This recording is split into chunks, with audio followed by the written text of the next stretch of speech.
Welcome back, students. In continuation with the online class series of biology class 12th, and chapter number is 3, and we are just going to end up with the chapter. This is the last video of this chapter, and as in our previous videos we have already discussed the formation of the embryo, its implantation in the uterine wall, as well as the formation of the placenta.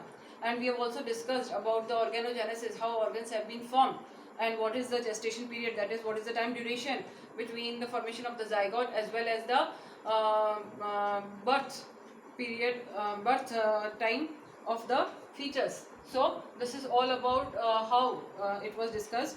Now we are today going to talk about the process of parturition. So when we are talking about parturition is an event by which the fully matured or fully developed fetus is expelled out of the body of the female. That is, the fetus, after it has been completely been formed, it is thrown out, it is forced out, it is expelled out forcibly from the womb of the mother. But what triggers this process, and what are the factors that initiates this process? Basically, in my previous video I have talked about the formation of the placenta. This very placenta is responsible for secreting a large number of the hormones, of course oxytocin is one of the major hormones which is basically responsible for triggering up the process of parturition. Basically, oxytocin and relaxin, these are the two hormones which initiates rhythmic contraction and relaxation of the uterine wall as soon as the gestation period is completed. Gestation period means the period of the 9 months is completed and the fetus is completely formed. Then the rhythmic contraction and relaxation of the uterine wall is initiated by the hormones oxytocin and relaxin. In the initial stages, these relaxation and contractions are at larger intervals of time, but as soon as the time of parturition comes closer, then these rhythmic contraction and relaxation becomes much more vigorous, that is within the hours. First it was within the days, and then it comes to be within the hours, and then it becomes so much vigorous that the baby, it is forcibly pushed down.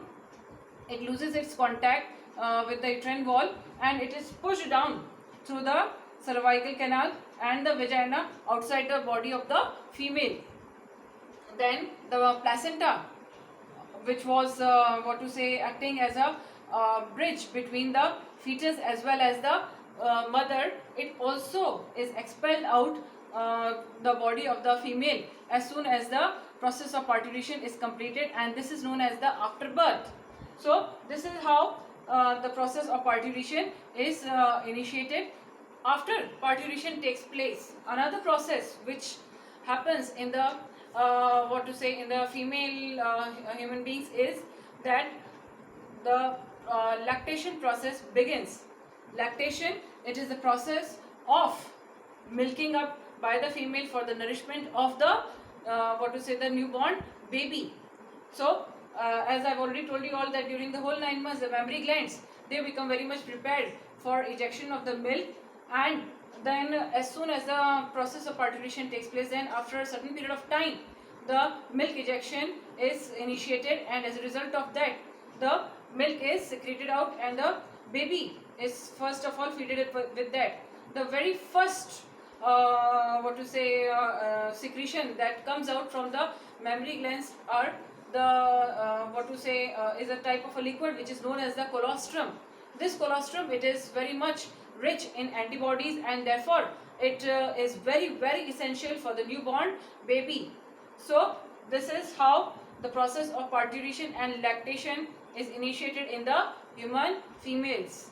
So this is the end of the chapter, and one more topic was left behind when we were talking about this chapter, that is how sex is determined in human beings. Already we have discussed this thing in your class 10, but again, just to summarize it up, we are just going to talk about the process of sex determination.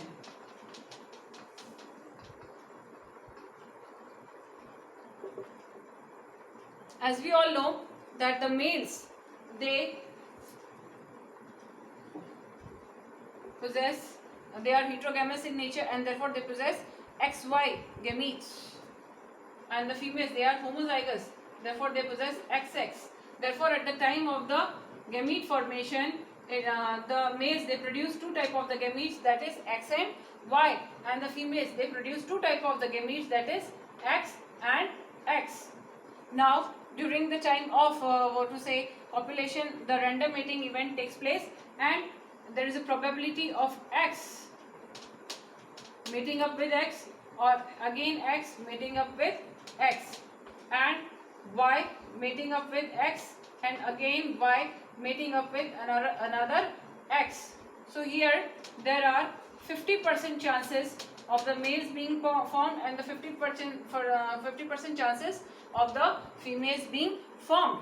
Therefore here we say that the males, basically they are basically responsible for determination of the sex of the child in the womb of the mother.